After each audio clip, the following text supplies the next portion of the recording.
Hello, everyone. My name is Marty Forrest. I am the host of this Empath Summit, Create Freedom Through Clear Boundaries.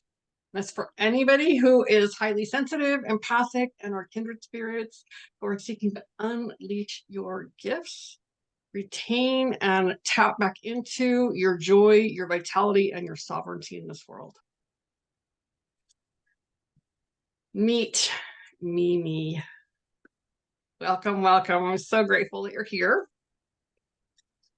Mimi is an intuitive rock star of wisdom and energy, a beacon of resilience at age 57.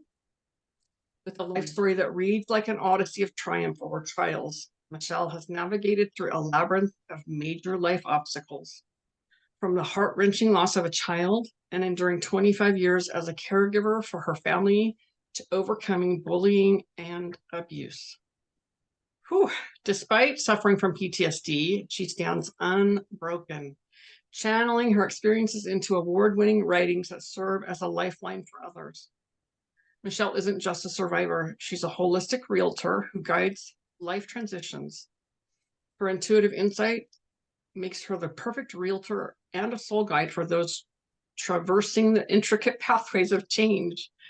A tireless advocate for mental health, Michele's teachings resonate most deeply with those drawn to her authentic energy.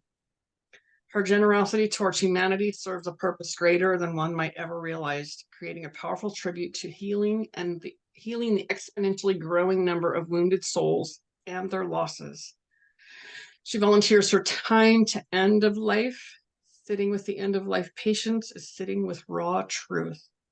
All pretenses crumble in the presence of the end-of-life patients.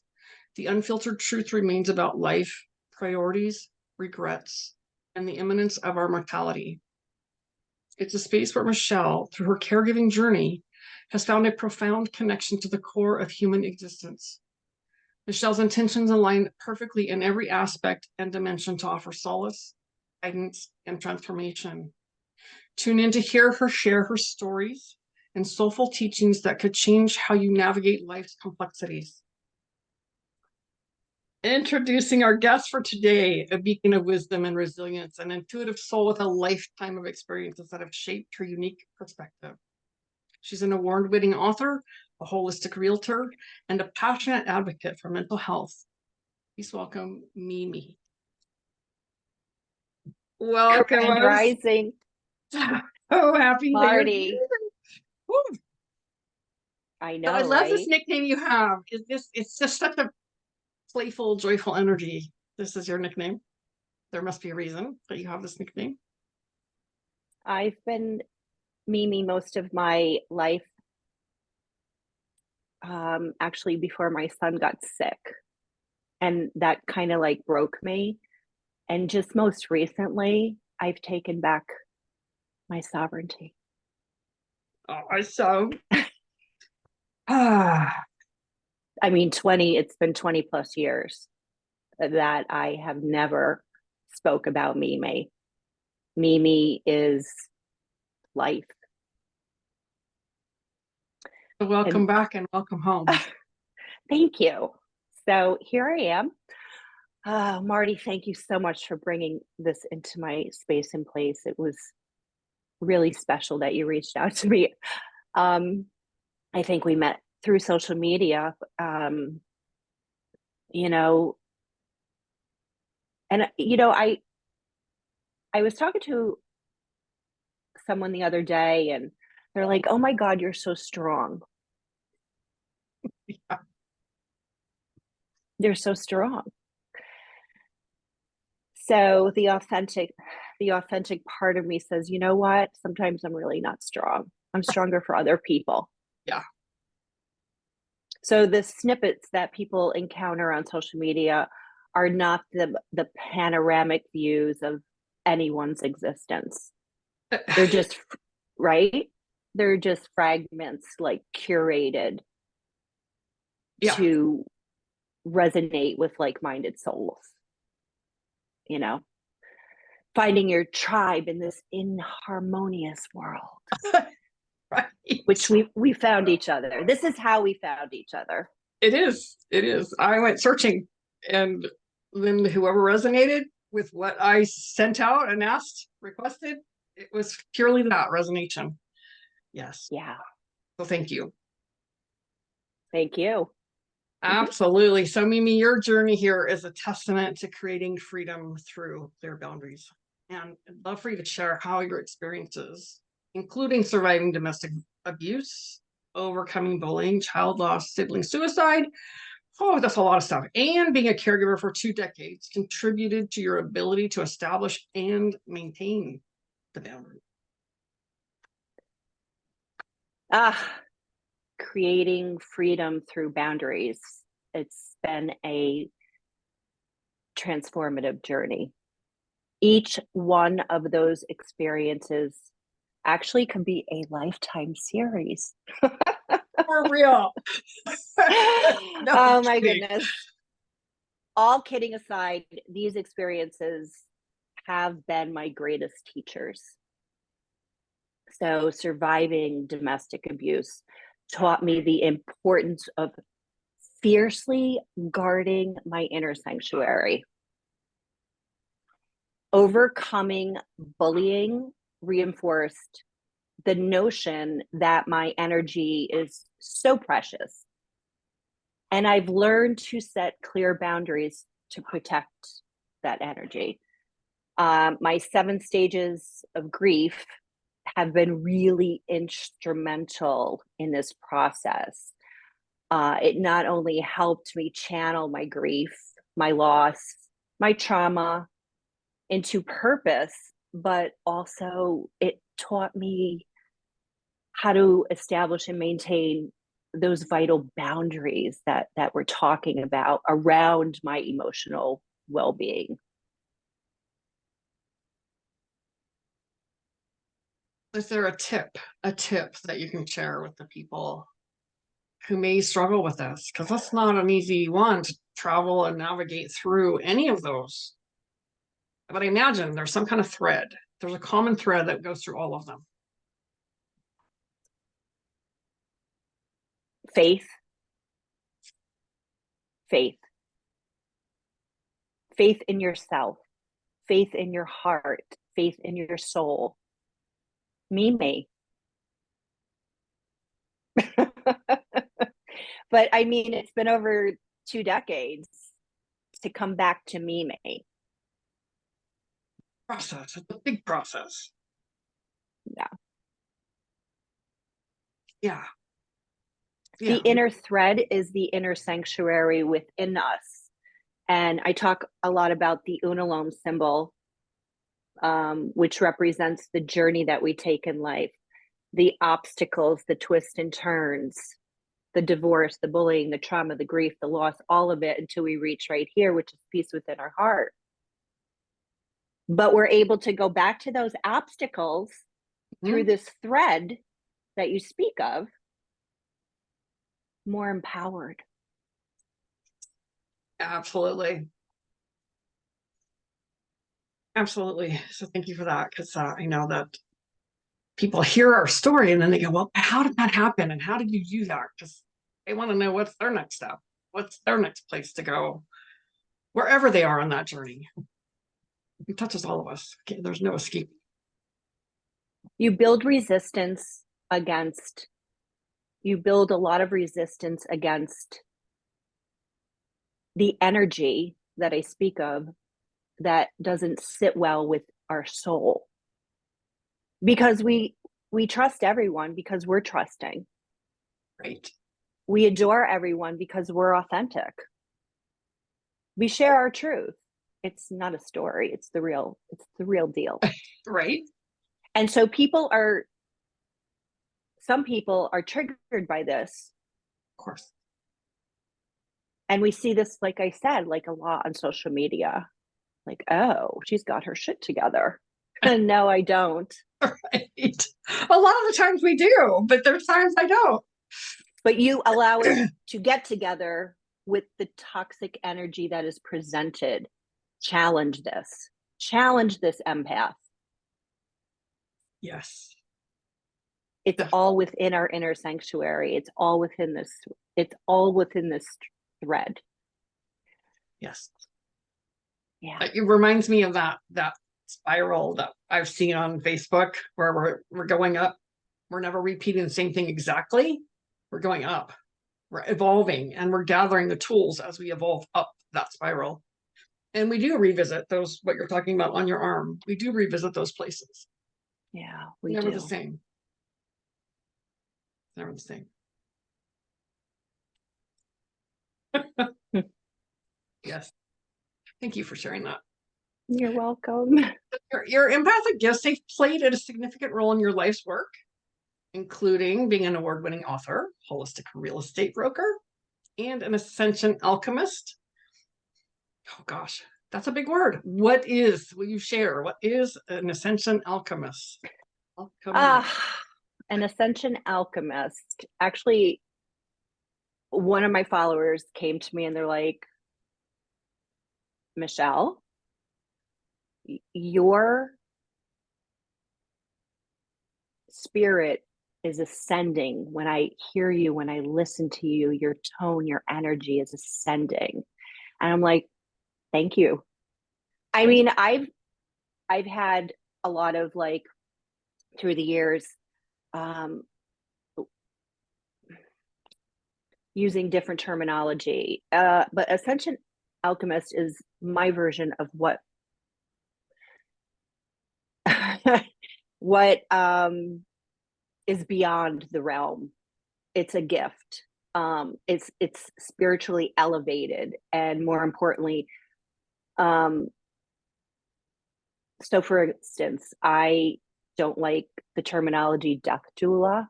I don't resonate with that. Okay. So when I refer to ascension alchemist, if someone comes to me to work with them, or if it's even like end of life, it's ascension. Yes. We're transcending. We're transforming. It's not an NDE, I think, a near-death experience. It's the real deal. And I really share this gift with the utmost respect to end of life.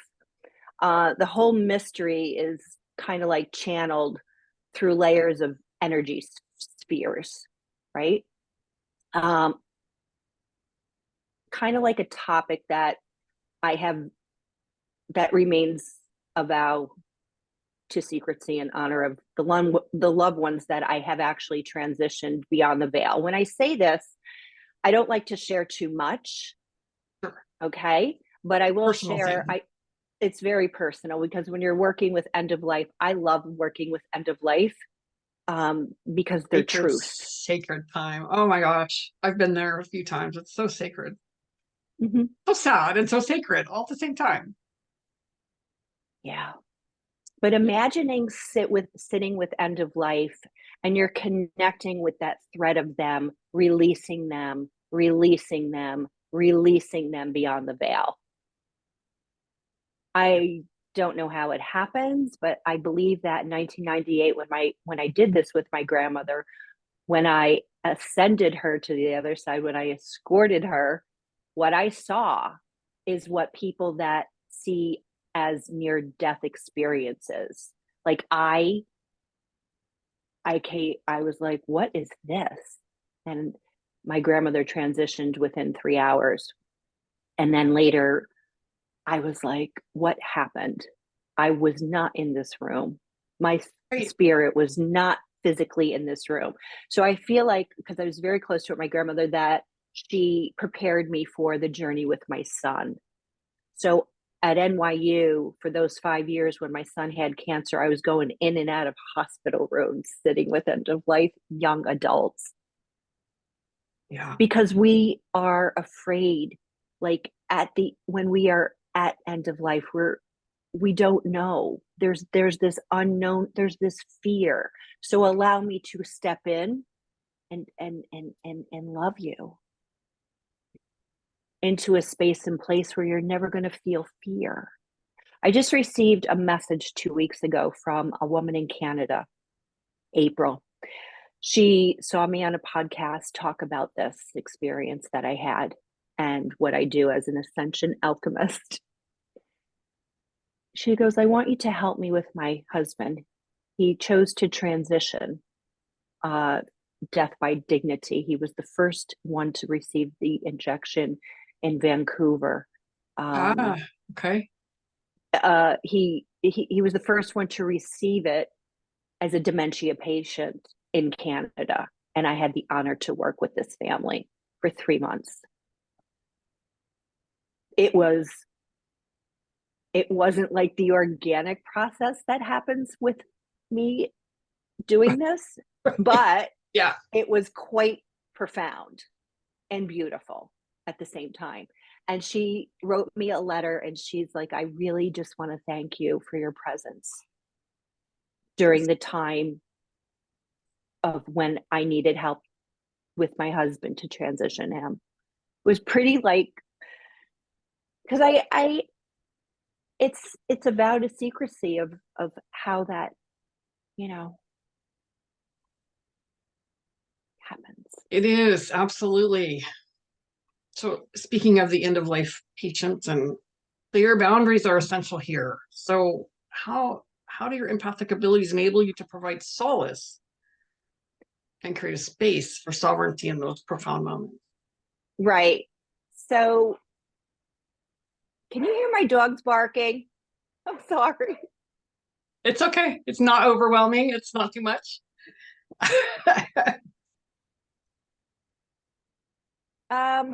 Okay. So sorry about that. It's all good. It happens.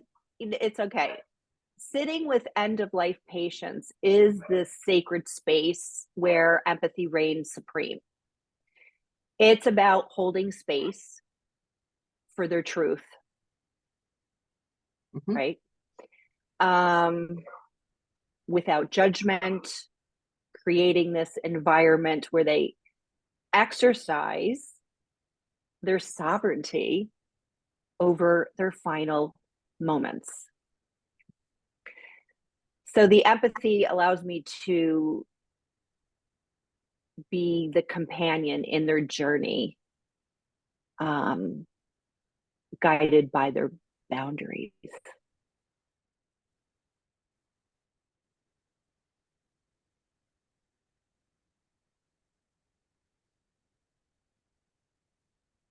A little bit. Huh? Does that make sense? It did. I was just letting it land. Just letting it land in that moment of allowing the people, because I know that I'm good in these conversations. I have these conversations with people that are near their end, and there are so many that are just not able to, like, they can't even bring themselves to talk about it or be with it. So giving that space for people to take in what you're sharing.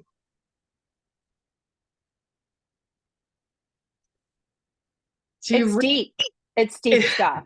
It's really deep stuff. And it's beautiful. It's so beautiful and so sacred. Yes. Oh, I've been with a few people in my life, and it's the most, it's between birth and death. It's the most precious. Those are like the two most precious moments. I know. Taking your first breath and taking your last. Yeah. So when I talk about guiding by their boundaries, we're just the conduit. Exactly. Respecting their boundaries, letting them know it's okay. Because a lot of times, like, you'll have like the clinical hospice nurses around saying, whisper in their ear, let them know it's okay to go. Well, that's not what I do. I energetically, I think it's just such a sacred moment. Right. I understand, lady, you want to go home. You have another job or a couple hour shift, but my job is forever and ever. Like, I will sit with them, just like end of life. That is my promise to somebody. Absolutely. Yeah. Absolutely. Whew. Do you, all right. Let's dive into something along this line, but not quite. A little lighter, maybe. The 7 stages of grief. You recently launched 7 stages of grief, aka embrace. Yeah. How does your approach differ from the traditional 5 stages of grief? It that's a fascinating question. The 5 stages of grief is popularized by EKR. It's a valuable framework for understanding grief. For many years, that's what everybody like refers to. However, the 7 stages of grief, which I've meticulously created, manifested, meditated on for many, many years, offer a more comprehensive, like holistic kind of like approach. So you see the term embrace. So that's the name of the book. It's Embrace the 7 Stages of Grief. That serves as a core, the core of all these modalities. You know, while while it may not be an emotion. So let's say, you know, embrace an emotion. What it does is encapsulates many feelings and experiences. A term that evokes a physical act yet transcends into the metaphysical world. Okay. It's not strictly an emotion. Are you following me on this? I am absolutely following you on this. Okay, but it serves as a conduit for Mhm. many of them: love, comfort, acceptance, right? Could it be considered an emotion? Perhaps. In the same way a hug crystallizes emotions into a tangible form, right? So what if the very act of embracing, right, could be distilled into a feeling, which is like a liminal space between intent and sentiment, right? Okay. You follow me on this? I am. Yeah. Yeah. Um, so what sets it apart is its exclusivity and depth, acknowledging that grief is not a linear process with just 5 steps, with just 5 emotions. It's a complex tapestry of like emotions, experiences, and the 7 stages of grief provide a more nuanced map to navigate that intricate terrain. You know, and then we've got, of course, the prolonged grief disorder diagnosis. I don't know if you've ever heard of that. That is just like a reminder of the profound impact of grief. It's just, you know, while the traditional stages are valuable, the 7 stages of grief acknowledge the ongoing journey, providing like richer understandings of healing and transformation. So my modalities create a boundary to self resistance, finding self within. Does this make sense? Yes. Embrace. So I want to tell you, embrace represents the acronym for express, meditate, be present, rejuvenate, awaken, see, connect, and eat healthy. That's embrace. I That's love the acronym. That's awesome. Awesome, yeah. awesome. So congratulations on that. Newly registered trademark. The official grief warrior. I know. I just got registered trademark the grief warrior. I was like, oh my God, this is great. So awesome. So yeah. So amazing. So Thank amazing. you. I love it. So as you're approaching your 58th orbit around the sun, what wisdom would you like to impart to our younger listeners? Oh goodness, here we go. I was having a conversation Simple. with I was having a conversation with my astrologer, who I consult with quite often, Jenny Lynch. And Yes. we were talking about preparing for this journey into the abyss of great wisdom that we've received throughout our lives, meaning the baby boomers. Mm-hmm.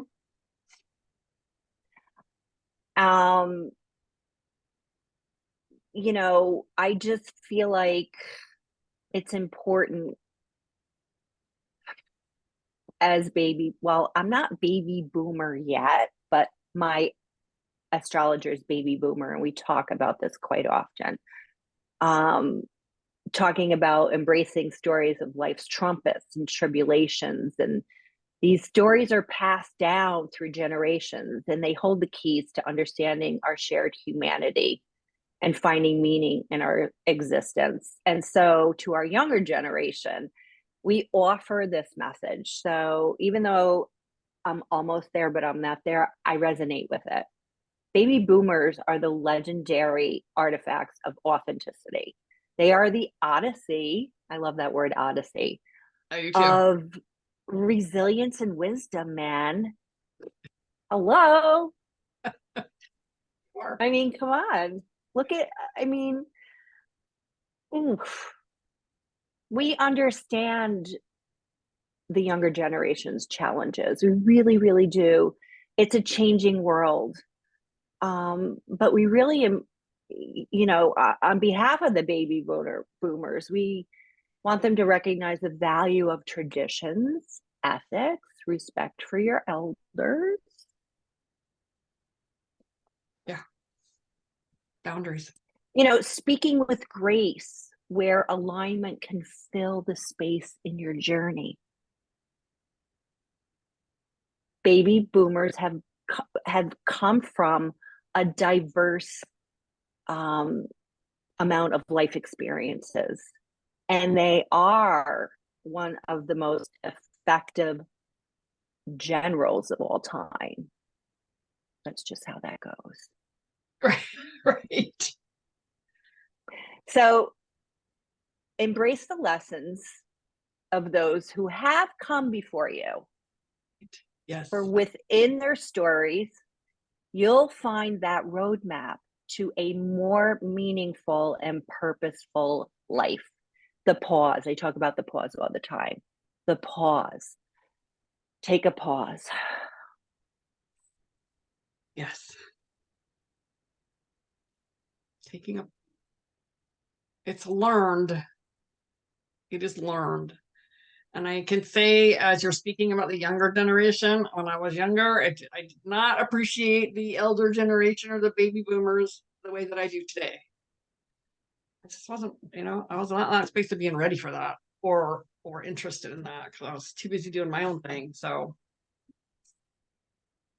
I get that. I actually really enjoyed older generations, like my mom, my grandmother, completely and wholly. Like I even dated older. I met my 16 years older than me was my husband. yeah. I just thought oh, wisdom, but no, it wasn't like that. 3 years later, I'm like, see ya. Don't think so. But I don't know. I just had an affinity for an older, good-looking man. Yeah. But not anymore. We'll save that for another podcast. Yeah, no, I'm a big observant on, type of personality when I'm on trying to really steer away from social media. But I've had my experiences with the younger generation. I've employed them to help me with my mother. Oh my God. there's just so much like entitlement. I've seen it. There's just but then you've got the sweet spots of the younger generation, right? Because energy. It's all it's energy. At the end of the day, it's just. Yes, it is. It's all energy. And learning how to navigate that, and learning how to have creating freedom through our boundaries, because we're choosing ourselves first, and then we're choosing where we put our time and our energy and our focus. Yeah. So you have a beautiful gift for everyone. I do.